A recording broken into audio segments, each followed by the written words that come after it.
Amis du jour, bonjour, c'est Mirac, comment ça va? Bienvenue aujourd'hui les amis de retour pour une nouvelle vidéo. On va partir sur une vidéo config PC Gamer à 600 €. Entre parenthèses, Eco Plus, tu vas voir. Bon, pourquoi je dis Eco Plus? Parce que tout simplement, le moins cher possible, tout simplement le moins cher possible. Mais tu vas voir que cette petite configuration-là, honnêtement, il y a moyen de faire quelque chose, même pour le futur. Encore une fois, c'est une configuration pour jouer en 1080p, qualité, on va dire, moyen élevé. On va dire ça comme ça va dépendre des jeux, de ce que tu recherches aussi en termes de FPS ou quoi. Un petit exemple, dans les jeux compétitifs, voilà, style Fortnite, Warzone, etc.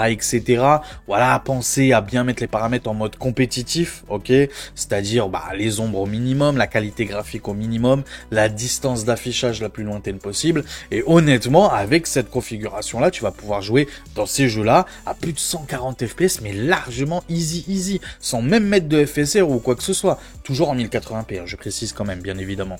Et si tu veux jouer dans les jeux solo, narratifs, les gros jeux style Cyberpunk, Alan Wake, etc., tu vois, ces gros jeux-là, pourquoi pas, voilà, mettre en élevé, mais alors baisser les ombres, ou alors mettre en normal. Parce que moi, j'aime pas dire en moyen, je préfère dire en normal, tu vois ce que je veux dire? Genre en mode console, tu vois, qualité graphique d'une console, d'une PS5 ou d'une PS5 Pro même, tant qu'à faire. Mais tu vois ce que je veux dire en termes de qualité, voilà, on est plus là, on oublie le ray tracing bien évidemment. De toute façon, je te spoil tout de suite, mais la carte graphique, ça sera une AMD, donc quoi qu'il arrive, on oublie le ray tracing, ça c'est clair et net. De toute façon, pour 600 balles, honnêtement, voilà, tu prends pas ça pour jouer en ray tracing, ça c'est clair. Mais bon, voilà, bref, je vous spoil pas trop la vidéo. Juste avant que la vidéo d'ailleurs commence, n'hésitez pas à vous abonner, c'est gratuit. Ça mange pas de pain, ça fait toujours plaisir. Pareil pour le plus beau des pouces bleus. Oh, j'insiste avec ça parce que bon, vous-même vous savez l'algorithme de YouTube, je compte sur vous, la cloche des notifications. Il faut pas l'oublier, cette petite cloche, les commentaires bien sûr. Si tu aurais fait autre chose pour 600 €, c'est pas tellement pour moi, c'est plus pour la communauté, n'hésite pas à donner de ta sagesse, de ta science dans les commentaires, ils sont là pour ça. Tous les liens, comme d'habitude, en description, je compte sur vous, ce sont des liens affiliés, je compte sur vous, et merci à tous ceux qui les utilisent, voilà. On va pas perdre de temps, on va se retrouver directement sur la page de PC Componentes, et oui, on va débuter direct avec PC Componentes. C'est parti! Et les petits potes, on se retrouve directement sur la page de PC Componentes. Pourquoi je prends cette voix-là? Je suis un taré, moi. Bref, Intel i5 12400F, comme d'habitude. Le CPU couteau suisse. Avec ça, tu vas pouvoir jouer, stream, 1080p, excellentes conditions, taquiner même la 1440p. Honnêtement, je peux conseiller ce CPU-là, même dans une config, en 1440p, bien évidemment. Honnêtement, tu peux y aller les yeux fermés. Pourquoi je vous disais que c'était une config, on va dire, un peu futuriste, un peu future-proof? Tout simplement parce que, bon, si tu vois bien que j'ai pris un petit i5 12400F, c'est que potentiellement, dans un futur lointain, admettons, tu veux changer de CPU. Pourquoi pas partir par exemple sur un i5 12700K? Tu vois ce que je veux dire? 12700KF ou même 12600K en vrai de vrai. Mais bon, bref, tout ça pour te dire que oui, les 12000, la 12e génération côté Intel reste et restera encore un bon moment d'actualité. Il faut pas hésiter. Ne regardez pas trop la 13e et 14e que moi personnellement je vous déconseille. Je sais que plein de youtubeurs vous disent ah non, il faut arrêter de faire des conseils aux gens la 13e et 14e. Écoutez, moi personnellement, ce que je prescris pour moi, je le prescris pour vous. Ce que je ne souhaite pas pour moi, je ne le souhaite pas pour vous. Tu vois ce que je veux dire? Donc tout simplement, voilà, pour moi, j'évite la 13e et 14e génération. Si demain je devais acheter un CPU. Peu importe mon budget, c'est pas la question. Moi j'évite. Voilà, prudence et mère de sûreté. Voilà, le côté philosophe, ça c'est le petit côté, tu vois ce que je veux dire? Bon, voilà, j'ai fait des études, voilà. Je déconne. Bref, tout ça pour vous dire que oui, c'est un excellent CPU, je répète couteau suisse pour moi, oui, je l'appelle couteau suisse, streaming, gaming, bref, il a tout de bon, et surtout le prix, 99,16 € sur PC Componentes, on en profite à ces tarots-là, honnêtement, en plus c'est la version boîte, c'est pas que le CPU, il y a le ventirail et tout fourni avec, il y a la petite boîte qui est belle et tout, bref, bon, même si tu vas voir que le ventirad, on s'en fout un peu, on va jeter ça à la poubelle. On continue avec la carte mère. Du coup, je suis parti sur celle-là, cette petite ASRock B760 MPG Lightning D4. Alors, pourquoi D4? DDR4, tu l'auras compris, mais pour 600 balles, honnêtement, ça te surprend pas tellement, ce qui est normal. Mais honnêtement, hein, la DDR4, je vous répète, pour ceux qui pensent que non, maintenant c'est DDR5, les gars, DDR4, ça reste et ça restera pour au moins 5 ans facile d'actualité, bien évidemment. Bien évidemment. Il faut arrêter de faire croire aux gens que la DDR4, ça y est, c'est acheté à la poubelle. Non, non, non, non, pas du tout, pas du tout, pas du tout. Je vous rappelle qu'il y a des CPU d'excellente qualité qui tournent en DDR4. Je vous rappelle ça quand même. Donc, non, honnêtement, la DDR4 dans le gaming, franchement, ça reste et ça restera d'actualité. Donc, n'hésitez pas, n'ayez pas peur, ne vous dites pas, si je prends ça, il va falloir que je change d'ici 2-3 ans parce qu'elle va être périmée, mes barrettes de RAM, il va falloir que je prenne de la DDR5 et tout. Non, ne vous inquiétez pas, la DDR4 reste et restera d'actualité. Donc, cette petite ASRock très très bon, micro ATX, je le rappelle, bon, pour ce budget-là, tu l'auras compris que j'ai essayé de gratter au maximum, mais en restant quand même raisonnable dans le grattage, tu vois. Tu vois ce que je veux dire? Même si c'est la gamme Eco Plus, c'est pas de la merde non plus, tu vois. Donc non, c'est une très bonne carte mère. Il y a rien à dire là-dessus. Elle fera largement le café. Elle a les 4 slots de barrettes de RAM. Donc là, franchement, c'est parfait. C'est ce qu'on veut. Bon, en termes de carte de mère, je te le dis, il y a beaucoup mieux. Mais elle fait le café. Elle fait ce qu'on lui demande. Et ça, c'est le plus important. Encore une fois. On passe au Ventira, du coup, je suis parti sur celui-là. Très très bon, 20 balles, 2 menus et kebab. Tu le connais, sur Thermalright là, à chaque fois je te le présente. Voilà, A55X 120R SE V2, donc ça gomme les défauts de la V1, je l'imagine. Donc très très bon, honnêtement ça suffira largement, mais vraiment largement à refroidir notre petit CPU, notre petit i5 12400F. Au niveau des barrettes de RAM, là je me suis fait plaisir les gars. Tu t'attendais à que je parte sur 16 Go, à vous. Eh ben non, ça sera 32. Oui monsieur, 32 Go en barrette de RAM en DDR4 à 3200 MHz. C'est les mêmes que j'ai actuellement dans mon boîtier. Donc je peux témoigner de leur qualité, de leur efficacité. Ils font ce que je leur demande. Il n'y a aucun problème là-dessus de nos jours. Et même pour le futur, encore une fois. Donc 32 Go, pourquoi j'ai dit 32 et pas 16? Je me suis dit, encore une fois, dans l'optique, dans l'hypothèse de me dire que c'est vraiment une configuration un peu futuriste, on va dire ça comme ça. Disons qu'il y a un potentiel d'upgrade, tu vois ce que je veux dire? Un potentiel de mise à jour, que ça soit via le CPU, que ça soit via la carte graphique aussi. Donc honnêtement, la carte mère, ça se discute encore. Pourquoi pas, oui, si tu prends un 12700 KF, pourquoi pas partir sur une autre carte mère, je suis honnête avec toi. Mais si tu prends par exemple un 12600K, honnêtement, ça fait le café, franchement ça fait le café. Avec cette carte mère là, ça fera le café si tu overclock pas, si tu poses comme ça à stock, si tu l'utilises à stock, c'est-à-dire d'usine, on va dire ça comme ça, si tu touches à rien. Honnêtement, ça fait le café et ces 32 Go là, franchement, surtout si tu veux faire du streaming ou quoi, ou du montage vidéo, et même dans le gaming, honnêtement, là, plus ça va, plus ça commence à gratter les 16 Go de RAM, ça commence à piquer un petit peu. Sur Warzone, par exemple, qui est un gros consommateur de RAM, c'est compliqué, 16 Go maintenant, c'est compliqué. Donc voilà, tout ça pour vous dire que, bon, je me suis dit, on est toujours à 600 €. On aurait pu descendre en dessous et partir sur 16 Go. Mais honnêtement, la différence de prix, on est à 20 balles de diff. Ça va, franchement. Et t'es gagnant. Et t'es vraiment gagnant. Donc voilà pourquoi j'ai choisi cette petite G-Skill Ripjaw. Donc, je rappelle, 3200 MHz, DDR4, 2 fois 16 Go. On continue avec l'alimentation. Pareil, j'aurais pu gratter un petit peu et partir sur 550 watts. Mais je me suis dit non, pour 5 € de plus, t'as 650 watts, 80 plus bronze, certes, ça c'est vrai, c'est 80 plus bronze. Garantie 5 ans, et Messi, je la présente tout le temps, c'est l'une des meilleures pour ce prix-là, pour ce budget-là, pour cette gamme-là, pour cette qualité-là, c'est l'une des meilleures, honnêtement, je ne peux que recommander. Son petit défaut, bien évidemment, déjà que c'est 80 plus bronze, mais bon, je peux pas dire que c'est un défaut vu le prix, et que ça soit non modulaire, tout simplement. Mais bon, voilà. C'est des petits défauts, on va dire ça comme ça, on peut même pas appeler ça des défauts. Mais bref, en tout cas, 54,90 € sur Amazon.fr. On en profite, je rappelle encore une fois que tout ce qui est configuration que je vous présente tout le temps, ce sont hors frais de livraison. Je répète, c'est hors frais de livraison. Si tu veux estimer un petit peu les frais de livraison, bon, chez PC Componentes, c'est gratuit à partir de 50 €. Donc là, on est très bien. Chez Amazon.fr, pareil, c'est gratuit. Il y aura juste sur Amazon.de et Reichelt. Donc, j'estime la config à peu près 20 € de frais de livraison au total. Voilà, au total, tu peux te dire que tu vas t'en sortir avec 20 € de frais de livraison, à peu près, ok? Moi, je suis honnête avec vous, comme ça c'est clair, comme ça vous avez pas de mauvaises surprises, ok? J'ai envie de vous mettre bien, vous avez pas de mauvaises surprises. Au niveau, du coup, du SSD, très bon SSD, on en profite en promotion chez PC Componentes, 57,69 € pour ce Xoxia Xperia Plus G3. Il y a des SSD moins chers en 1 Tera. Mais c'est des PCI Express 3.0.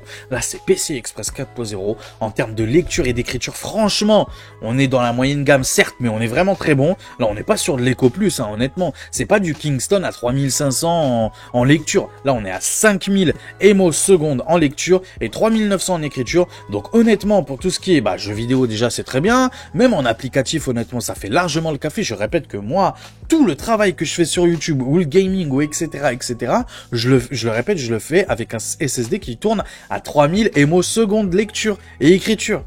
Tu vois ce que je veux dire? Et franchement, il fait largement le café, mon SSD. Honnêtement, je m'en plains pas du tout. Pareil pour mes barres de RAM. Donc c'est pour ça que j'aime prendre exemple quand même sur moi. Autant vous conseiller ce que moi j'utilise et ce que moi je valide surtout. Tu vois ce que je veux dire? En retour d'utilisation.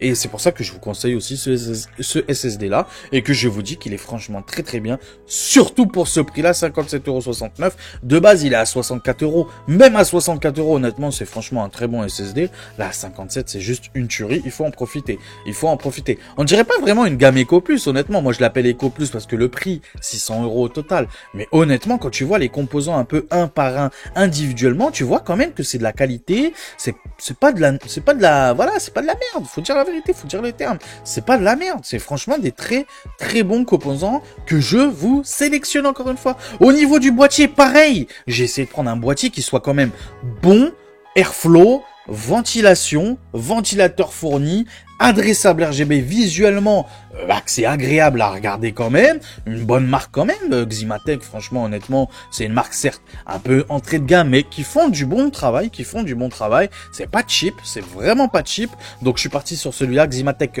donc c'est en micro ATX, je rappelle, ok, Oreo RGB, mais honnêtement, moi, franchement, blague à part, non, franchement, je le trouve très bon, je le trouve très très bon, il ira parfaitement dans cette configuration-là, honnêtement, je n'en demande pas plus, le ventilage, je le vois très très bien avec, honnêtement, vous pouvez même partir plus tard sur un AIO, si vous le souhaitez, pourquoi pas, d'ici 1 an, 2 ans, partir sur un AIO, vous pourrez le mettre sur le top, 240 mm sur le top, donc honnêtement, c'est juste parfait, honnêtement, il fait ce qu'on lui demande. Il fait exactement ce qu'on lui demande. Et au niveau de la carte graphique, tu vas me dire, je suis parti sur laquelle? Eh ben, je suis parti sur celle-là. ASRock Radeon RX 6600. Très bonne carte graphique, honnêtement. Très bonne carte graphique. J'ai dit carte mère avant, je sais plus. Très bonne carte graphique, honnêtement, pour jouer, je rappelle, en 1080p. Qualité élevée. Pour moi, c'est qualité élevée. Ça va dépendre des jeux. Il y a des jeux maintenant récents, très récents, qui sont vraiment très costauds. Peut-être en moyen, genre Avatar, tu vois. Avatar, peut-être en qualité normale. J'aime pas dire moyen. Qualité, on va dire normale maintenant. On dira plus moyen, on dira normal. Qualité normale, tout simplement. Voilà, après, à toi de voir, encore une fois, sois intelligent. Ne te dis pas, je vais acheter cette carte graphique-là, je vais pouvoir mettre tout à fond en 1080p, Non, je vais pas te mentir. Ça n'est pas possible. Ça n'est pas possible, clairement. Donc, encore une fois, ce que je veux vous dire, tout simplement, c'est que faut avoir une certaine cohérence quand même. Vu le prix 600 €. Voilà, il nous fallait un bon combo. Le principal pour moi, quand j'ai voulu faire cette vidéo, le principal a été clairement de faire le meilleur équilibre entre le CPU et le GPU. Tu vois ce que je veux dire? C'est vraiment ça la base même de cette configuration-là, à bas de gamme, Eco Plus, dans les 600 €, ça a été vraiment cet équilibre-là, trouver le meilleur équilibre possible. C'est-à-dire pas tout mettre dans la CG et rien dans le CPU, et pas tout mettre dans le CPU et rien dans la CG. Tu vois ce que je veux dire? Donc c'est pour ça que j'ai essayé de trouver le meilleur équilibre. Et je trouve, personnellement, qu'une petite RX 6600 avec un petit i5 12400F, honnêtement, ça fait largement le café. Petite astérix, on va dire ça comme ça, petite parenthèse. Moi, ce que je peux vous proposer pour aller, on va dire, pour 40 € de plus à peu près, pour 40 € de plus, quelque chose de vraiment beaucoup mieux. Si t'en as les moyens, je répète, si t'en as les moyens, je peux te proposer ça. La RX 6650 XT. Donc oui, franchement, ça vaut le coup. Franchement, ça vaut le coup, la différence de prix. Honnêtement, ça vaut vraiment, mais alors vraiment le coup. Là, en 1080p, par contre, là, tu vas pouvoir jouer, là, tu vas passer au-dessus, c'est-à-dire élevé, ultra, plus, tu vois ce que je veux dire? Bon, ça va toujours dépendre des jeux, comme d'habitude, mais honnêtement, les 40 € de diff, là, qu'on a là, hors frais de livraison, toujours, attention, les 40 € de diff, honnêtement, ça vaut le coup. Honnêtement, ça vaut le coup. Moi, je suis honnête avec toi, ça vaut le coup. Donc, si jamais, je répète quand même, au cas où, j'ai mon portable, j'avais noté le prix. Si jamais, au lieu des 615 €, que j'ai noté 615 €, hors frais de livraison, 615 €, si jamais tu peux aller au-dessus, genre 650, tu vois ce que je veux dire? Si tu peux taper plus les 650, pourquoi pas partir sur cette carte graphique là? Pourquoi pas? Mais honnêtement, encore une fois, c'est pas si je vous conseille celle-là, ça veut pas dire que je me contredis plutôt sur la RX 6600 qui, je trouve personnellement, à 600 € la configuration est franchement une excellente carte graphique. Mais si t'en as les moyens, oui, c'est un bon investissement dès le début, de partir plutôt sur la RX 6650 XT. Mais de toute façon, l'une ou l'autre, malgré tout, comme je vous disais, je cherchais le meilleur équilibre, que ce soit l'une ou l'autre, sera très bien. Mais franchement, très bien, avec le petit CPU, le petit 12400F. Voilà, je vais vous montrer une petite vidéo que j'ai trouvé, une vidéo bench YouTube comme d'habitude. Encore une fois, je préfère préciser, bien évidemment, il faut prendre la vidéo comme telle. Il faut pas se dire dans sa tête que si j'achète exactement la config que Mirac m'a montré, d'accord? Parce que là, actuellement, il nous présente une RX 6600 avec le 12400F, donc exactement le même combo que je vous ai présenté. Il faut pas se dire que je vais avoir ça chez moi, c'est sûr, nanani nanana, et que si j'ai pas ça chez moi, oh là là, déception, je vais gueuler et tout. Non.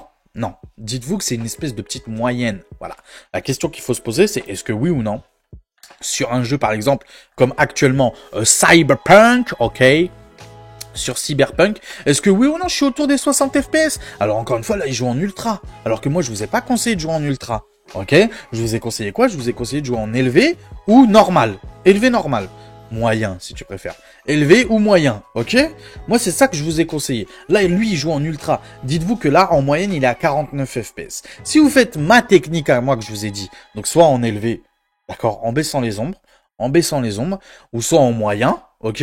Eh ben, honnêtement, tu vas y être aux 60 FPS de moyenne. Et tu seras très bien, sans FSR. Sans FSR, tu vois ce que je veux dire? Parce qu'il y en a, ils vont dire oui, pourquoi pas utiliser le FSR et tout. Moi, personnellement, et en plus, et je vous le dis, je vais partir chez AMD maintenant en termes de carte graphique, ok? Donc, moi, personnellement, je vous le dis, le FSR par rapport au DLSS, visuellement, j'ai pas dit performance, j'ai dit visuellement, non. Le FSR, non merci. Donc, c'est pour ça que je préfère vous conseiller malgré tout, principalement de ne pas l'utiliser si possible. Dites-vous que c'est une espèce de béquille. Si vous pouvez ne pas l'utiliser, le FSR, ne l'utilisez pas. Honnêtement, essayez d'esquiver ce putain d'FSR. Parce que honnêtement, même si tu l'utilises et que tu passes, on va dire, à 80 FPS au lieu de 60 FPS de moyenne, honnêtement, et que c'est dégueu, franchement, à quoi ça sert? Il faut que ce soit quand même un minimum beau. Certes, la fluidité, c'est très important, je le sais bien. Ou sinon, tu vas t'acheter une console, tu t'en fous. Tu t'achètes une console, au moins c'est beau. Et on va dire que c'est stable. On va dire ça comme ça, c'est pas très fluide, mais c'est stable. Je sais que si tu te prends un PC, c'est surtout pour le FPS que tu vas gagner, bien évidemment. Mais quand même, le visuel, c'est important. Surtout sur les jeux solo narratifs, j'insiste là-dessus. Sur les jeux compétitifs, certes, tu mets tout en lot. Mais sur les jeux solo narratifs, il faut que ça soit beau quand même. Les jeux solo narratifs sont pas des jeux qui prêtent au FPS à fond la caisse. 60 de moyenne, stable, constant, sans chute. C'est très bien, je vous le dis clairement. C'est vraiment très bien. Là, on est sur Horizon, c'est ça? Horizon Forbidden West, je crois. Hein, c'est ça le titre? Ouais, voilà, Horizon Forbidden West. On est à 40 FPS de moyenne. Il est en ultra. Encore une fois, je vous répète, ne jouez pas en ultra. En règle générale, ne jouez jamais en ultra. Le gain visuel obtenu ne vaut pas le coup par rapport à la perte 1 de FPS, 2 de consommation électrique, 3 de la chauffe de la CG, 4 du bruit ambiant du boîtier. Bref, il n'y a que des défauts à jouer en ultra. Personnellement, c'est que mon avis, je vous le répète encore, c'est que un avis personnel. Donc jouez plutôt en élevé, si possible, ou alors en moyen, en normal, comme moi j'aime bien appeler ça. Et là, honnêtement, tu seras à plus de 60 FPS. Honnêtement, ça sera aussi beau que la version console. Et en termes de fluidité, tu seras vraiment encore mieux, mais vraiment encore mieux, encore mieux. Je répète que là, on est sur la 6600, pas la 6650 XT. Sur la 6650 XT, honnêtement, tu seras vraiment beaucoup mieux en termes de FPS surtout. Alors, les conseils de élevé, moyen, etc., tu les gardes, même avec la 6650 XT. C'est juste pour te gagner un petit boost de FPS. Honnêtement, c'est ce que je te conseille moi personnellement. Tu pourrais jouer en ultra aussi avec la 6650 XT, mais le problème, c'est que tu vas perdre en FPS automatiquement, tu vois ce que je veux dire? Donc, tant qu'à faire, dis-toi que la 6650 XT, c'est pour faire exactement pareil que la 6600, ok, sauf avec beaucoup plus de FPS, tout simplement. Donc là, on est sur Starfield. Starfield, jeu compliqué, mais pour n'importe quelle carte graphique, encore une fois. Jeu très gourmand. Là, il joue en normal, en medium, comme lui l'appelle, ou en moyen, tu l'appelles comme tu veux. Il est à 41 FPS. Je rappelle quand même que Starfield, sur Xbox, au début, c'était 30 FPS. Je rappelle juste, hein, juste comme ça. Donc là, il est en medium. Honnêtement, Starfield, c'est compliqué. Avec la 6600, c'est compliqué. Bon, 40 FPS, en vrai, si tu bloques 40 FPS, mais vraiment constant, sans chute, sans rien, ça peut le faire quand même. Ça peut clairement le faire quand même. À toi de baisser les ombres. Je pense qu'honnêtement, si tu baisses les ombres, tu peux atteindre ou pas loin des 50-55 FPS, pas loin des 60, quoi, tout simplement. Là, on est... C'est quoi ce jeu? PUBG very low, voilà, 240 FPS. Je rappelle qu'on est sur une 6600, hein, 6600, faut pas l'oublier quand même. PUBG en ultra, on est à 114 FPS. Bon, je déconseille de jouer en ultra sur PUBG. Jouez plutôt en medium. Honnêtement, en medium, c'est un bon compromis et tu seras largement au-dessus des 144 FPS de moyenne, bien évidemment. Là, on est sur Red Dead Redemption, autre jeu solo narratif gourmand, très très beau visuellement, vraiment, c'est un excellent jeu. Je ne saurais que trop vous le recommander. On est à 56 FPS de moyenne en ultra. Pareil, jouez en élevé, juste jouez en élevé, sans baisser les ombres forcément, juste jouez en élevé et vous allez voir que vous allez atteindre les 60 FPS de moyenne en constant et il sera franchement magnifique. Donc voilà, je pourrais parler de ça pendant au moins 1 heure, etc., etc. Là, on est sur God of War. Voilà, God of War, 76 FPS de moyenne en ultra giga plus. Donc honnêtement, c'est juste magnifique. Moi, personnellement, je vous le dis clairement et je vous le dis tout le temps, les jeux solo narratifs, je bloque à 60. Je préfère un boîtier, une config qui chauffe pas, qui consomme pas, qui fait pas de bruit et que ce soit très beau visuellement. Et en termes de FPS, à 60, ça me suffit largement. Sur God of War, ça suffit largement. Là, on est à 77. Bloque à 60. Tu verras ton boîtier, il te dira merci. Tu verras que ta config, elle te dira merci. Tu verras tout le monde te dira merci. Tout le monde. EDF te dira merci. Madame te dira merci. Les enfants te diront merci. Ton boîtier va te dire merci. Bref, voilà. Tout le monde sera content. Tout le monde sera content. Donc voilà, bref, on va clôturer la vidéo comme ça ensemble. On va se retrouver en pleine cam comme d'habitude. Et bah bouge pas. À tout de suite. Les petits potes, qu'est-ce que vous avez pensé de ma petite config à 600 €? Moi, cette petite config à 600 €, honnêtement, je la trouve très bonne. Franchement, je la trouve très bonne, bien équilibrée. C'est surtout ça qui est très important. Bien équilibrée, pas tout mettre sur un seul composant, ok? L'équilibre dans le monde de l'hardware est très important. Je sais qu'il y en a beaucoup qui recommandent, ouais, en 1080p, c'est le CPU qui est très très important. Oh là là, mettez beaucoup sur le CPU. Oh, en 4K, c'est le GPU qui est très important. Oh là là, mettez tout sur... Il faut faire preuve de bon sens comme toute chose, un équilibre, se faire plaisir, mais voilà, tout en pensant, voilà, équilibre, logique, bon sens. Et je trouve que cette petite configuration-là, franchement, elle est juste excellente. À qui elle peut s'adresser? On peut se poser la question, à qui cette config peut s'adresser? Comme premier PC gamer. Alors, peu importe ton âge, de 5 à 77 ans, comme dirait l'autre.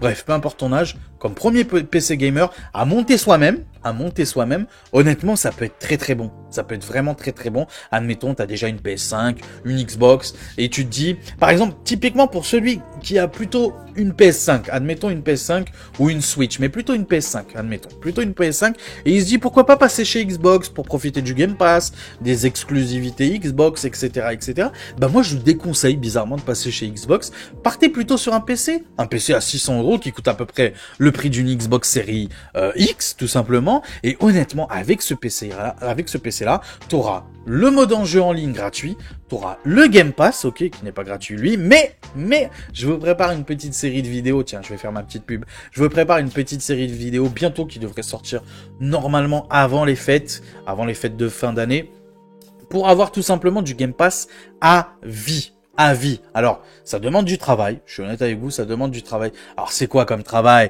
C'est juste des petits trucs à faire sur l'ordi, des petites recherches, des petits trucs comme ça. C'est rien du tout. Ça te prend, allez, au final, ça te prend 10 minutes par jour de ton temps. Voilà. Pour avoir du Game Pass gratuit à vie. À vie. Enfin, à vie. Jusqu'à temps qu'ils enlèvent cette option-là, bien évidemment. Donc, bref. Parenthèse fermée. Donc oui, comme premier PC gamer, je répète, c'est un super investissement, 600 € nettement. Pour celui qui veut partir sur une base assez solide, et qui veut pourquoi pas plus tard l'upgrade, tu vois ce que je veux dire? Pourquoi pas lui faire une espèce de petite mise à jour, voilà, en changeant les pièces, qui veut bidouiller, qui veut s'amuser. Après tout, un PC peut être un espèce de passe-temps, de loisir, un peu comme une bécane que t'achètes vraiment pas cher et que tu retapes, et que tu bichonnes, et que tu transformes, et que ça te fait une bécane de dingue, de ouf, d'une valeur exceptionnelle, tu vois ce que je veux dire, que ça soit financièrement et même sentimentalement. On peut partir on peut faire le parallèle en vrai entre la bagnole et le PC. En vrai, on peut partir aussi là-dessus. Après, chacun son délire. Tu peux aussi t'acheter directement la bagnole, tout équipée, machin, toute jdid et tout, enfin toute neuve, pardon, pour ceux qui savent pas parler arabe, bref, toute neuve et tout, et voilà, et tu seras aussi très bien. Mais c'est vrai que ce principe-là de partir sur une petite config, une base pas chère, mais plutôt bonne, mais surtout future-proof, qui soit compatible avec plein d'autres composants, et pourquoi pas la faire évoluer, tout simplement. Donc oui, par exemple, d'ici 2-3 ans sur cette config-là, pourquoi pas changer la CG, si jamais tu serais pas parti sur la 6650 XT, que tu sois parti sur la 6600, oui, je pense que dans 2 ans, tu vas devoir changer quand même. Tu vas devoir changer quand même pour rester à peu près sur les mêmes bases que tu as aujourd'hui avec la 6600. Donc pourquoi pas partir sur une 6650 XT ou plus tard une 7600, etc., etc. Mais bref, pour celui qui ne saurait pas et qui voilà, veut s'acheter son premier PC gamer et qui ne connaît pas trop dans le monde de hardware, oui, je peux lui conseiller cette configuration-là, encore une fois. Pareil, le CPU, pourquoi pas le changer plus tard pour un 12600K, un 12700K, pourquoi pas, qui est vraiment un très gros CPU. Donc, voilà, encore une fois, il a un bon potentiel. Il a vraiment un bon potentiel. 600 €. Alors, franchement, tu t'as rien à craindre. T'es pas perdant, t'es que gagnant pour ce tarif-là. Donc, oui, et c'est pas encore une fois le genre de boîtier parce que tu pourrais te dire aussi que oui, si j'achète cette configuration-là, 600 €, d'ici 2-3 ans, c'est bon à jeter à la poubelle. Non, comme je vous ai dit, non. C'est vraiment une configuration qui va te permettre, voilà, de la faire évoluer, comme un Pokémon. Voilà. Au début, c'est un Roucoule, et ça va devenir un Roucoupe, c'est ça? Je sais plus comment il s'appelle le dernier. Bref, tu m'as compris, et ça c'est le plus important. En tout cas, voilà, n'hésitez pas vous à me dire dans les commentaires si cette vidéo vous a plu, n'hésitez pas encore une fois dans les commentaires à me dire aussi qu'est-ce que vous auriez mis à ma place dans cette petite configuration là. N'hésitez pas, les commentaires sont là pour ça, n'hésitez pas à vous abonner, c'est gratuit, ça mange pas de pain, ça fait toujours plaisir. Road to 10K, la galaxie, elle est loin. Les galaxies c'est encore plus loin que les étoiles, c'est très loin les galaxies. Mais on y croit. En tout cas, comme vous pouvez le voir, je donne tout. N'hésitez pas à mettre votre plus beau des pouces bleus, pareil, c'est la récompense. N'hésitez pas aussi à activer la cloche des notifications. Tous les liens, comme d'habitude, en description. N'hésitez pas aussi à devenir membre de soutien pour ceux qui ont les moyens financièrement et qui veulent m'aider financièrement. C'est pas pour m'acheter des kebabs. J'ai pas besoin de vous. Tu vois bien que j'ai pas besoin de vous pour m'acheter des kebabs. Non, c'est pour la chaîne, pour la faire grandir, tout simplement.